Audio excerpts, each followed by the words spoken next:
there was here a failure of supervision of this institution. Iceland bore the principal responsibility for supervising a resident bank here.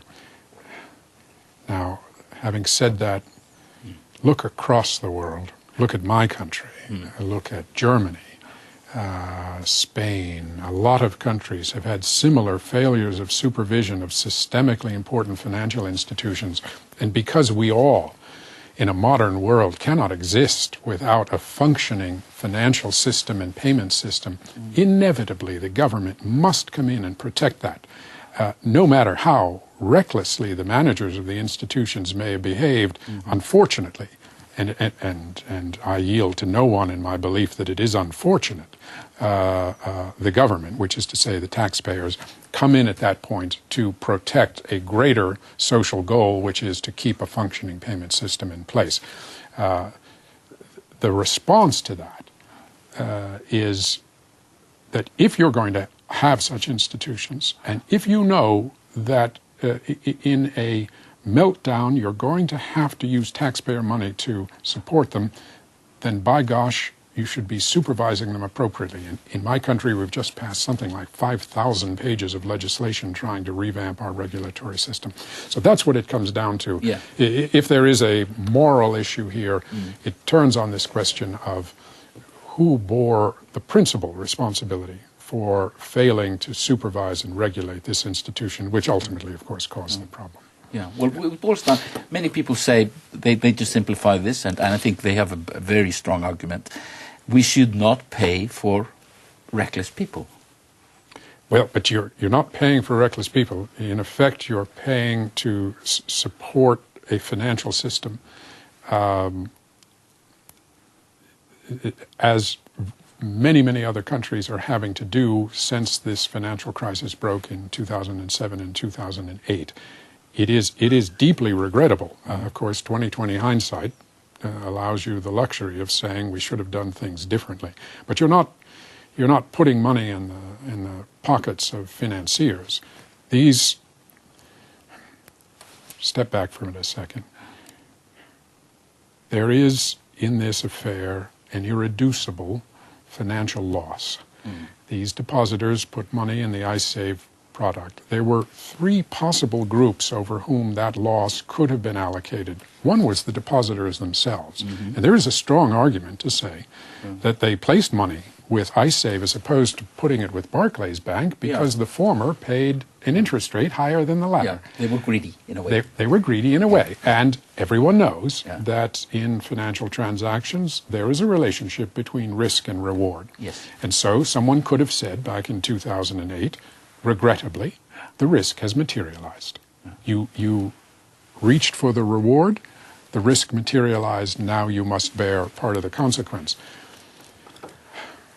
For good or ill, the British and Dutch paid out their depositors in full.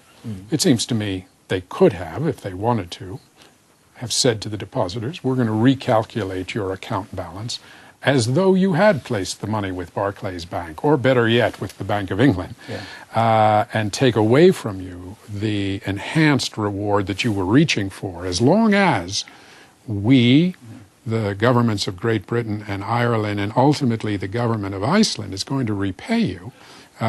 We should not be rewarding you at this point. But for good or ill, they didn't do that. Now, I'm sure they would say it was operationally difficult with some 400,000 depositors. But in any event, they paid those out. So at that point, late 2008, early 2009, one of the three groups was removed from the equation, leaving Great Britain and the Netherlands and Iceland as the two. And the question then was, how do you allocate this financial loss, because it is an inescapable financial loss, over those two?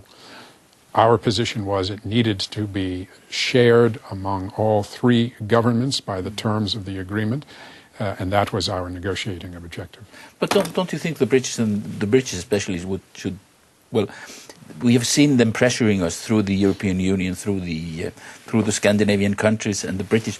Well, the British, they also put they slammed on us a bit of legislation called a terrorist act. I know. So that should maybe be a bargaining chip for Iceland. Well, it's truthfully, I don't know why they did that. I'm not an expert in their law. I would be surprised if they did not have the statutory authority to seize assets of an insolvent foreign institution within their jurisdiction and preserve them. Most countries do have that authority without resorting to anti-terrorist legislation, but I've never actually looked into it. I think probably history will say it was an overreaction. Maybe even they would say now it was an overreaction. But in any event, but this is the feeling of many Icelanders, that they have been pressurized on this and that they're actually being forced to dish out something that foreign powers are at our throats. I understand the sentiment. Yeah. But tell me, will the British and the Dutch really want to take this case to court? Because the system is so fragile, and it might sort of expose all sorts of things within the system they wouldn't like to be brought out into the daylight. There is an element of that, but I think we have to face the political and public relations reality. This affair has garnered considerable attention in all three countries. For the British, particularly, confronted with the need to impose fierce austerity on their own citizens, now to say, we're going to allow these many billions of pounds sterling to remain uncollected from a country, Iceland, that we have publicly said is unquestionably, unambiguously liable to repay it. That would be a difficult message for a British politician to take to his electorate. So I don't think, I do not think that there is any significant likelihood that this problem will pass into an area of benign neglect. I don't think it will happen. Just to sum things up, just the short version, where will we stand if there's a yes? If there's a yes, I presume that Parliament's approval of the authority for the Minister of Finance to sign the reimbursement agreement will become activated. The agreement will be signed. It will proceed. Everyone will watch with great attention how quickly distributions are made from the Landsbanki estate. The quicker they are, the better for Iceland, obviously, because every euro that's repaid or sterling that's repaid reduces the liability. And we'll see where things stand in 2016, whether there's any residual liability at all. So that is how that plays out. If the vote comes out no, there's always a chance British and Dutch renegotiate. I don't think they will. I think it will go the ESSA-EFTA litigation route. That will take a year or two, so there will be a year or two before anyone knows the outcome. The problem, I'm afraid, will fester in that year or two, which is to say the rating agencies have already said that they are watching this very carefully, and if there is no resolution of IceSave, they will continue to keep their ratings of Iceland at a depressed level, awaiting the final outcome. So presumably we would have another year or two of suspense.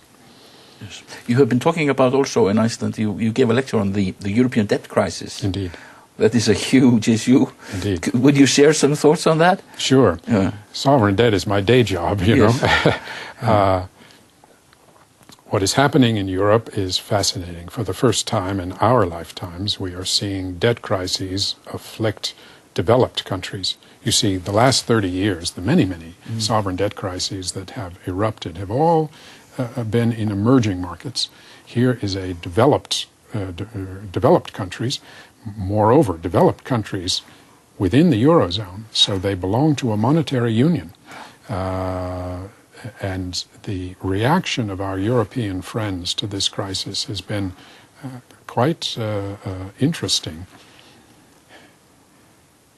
Emerging economies have typically been told you must restructure your liabilities, you must stretch out or reduce your debt as part of the overall adjustment program. No such instruction has been given to the likes of Greece or Ireland or is likely to be given to any of the others. They have instead been offered, in effect, a full bailout using EU and IMF funds that will result in them paying their commercial creditors, their bondholders, in full and on time. Now, think back upon sovereign debt crises. Whenever has it been that the commercial creditors get paid in full and on time, and in effect the taxpayers take their place? Yes. It's not as though the debt is going away. It is simply migrating from the hands of a commercial bondholder who might have bought it at 50 cents on the euro, mind you. Yeah. Now it moves into the hands of the EU and the IMF, and those are taxpayer funds, both of whom, by the way, say that they are preferred creditors, that they will never, can never be restructured. It's a fascinating. So the taxpayers are shouldering the burdens. Yes. Of the private enterprises.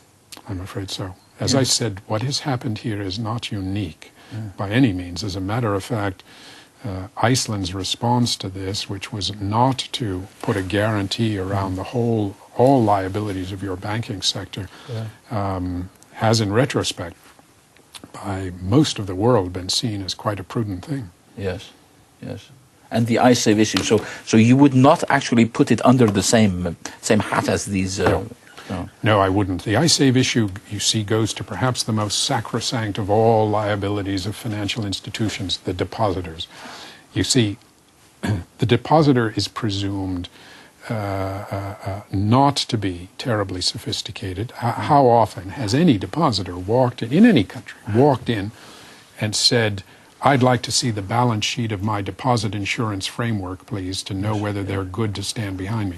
That doesn't happen. So depositors in all systems at all times have always been viewed as the most protected, and the iSave liabilities are, in the end, deposits. Okay. Thank you for being on the program, Lee Buchheit. I expect you will follow the results of the referendum with some interest. With great interest. But your job, I think, is finished in Iceland. I think so. Yes, thank you very much. Thank you so much.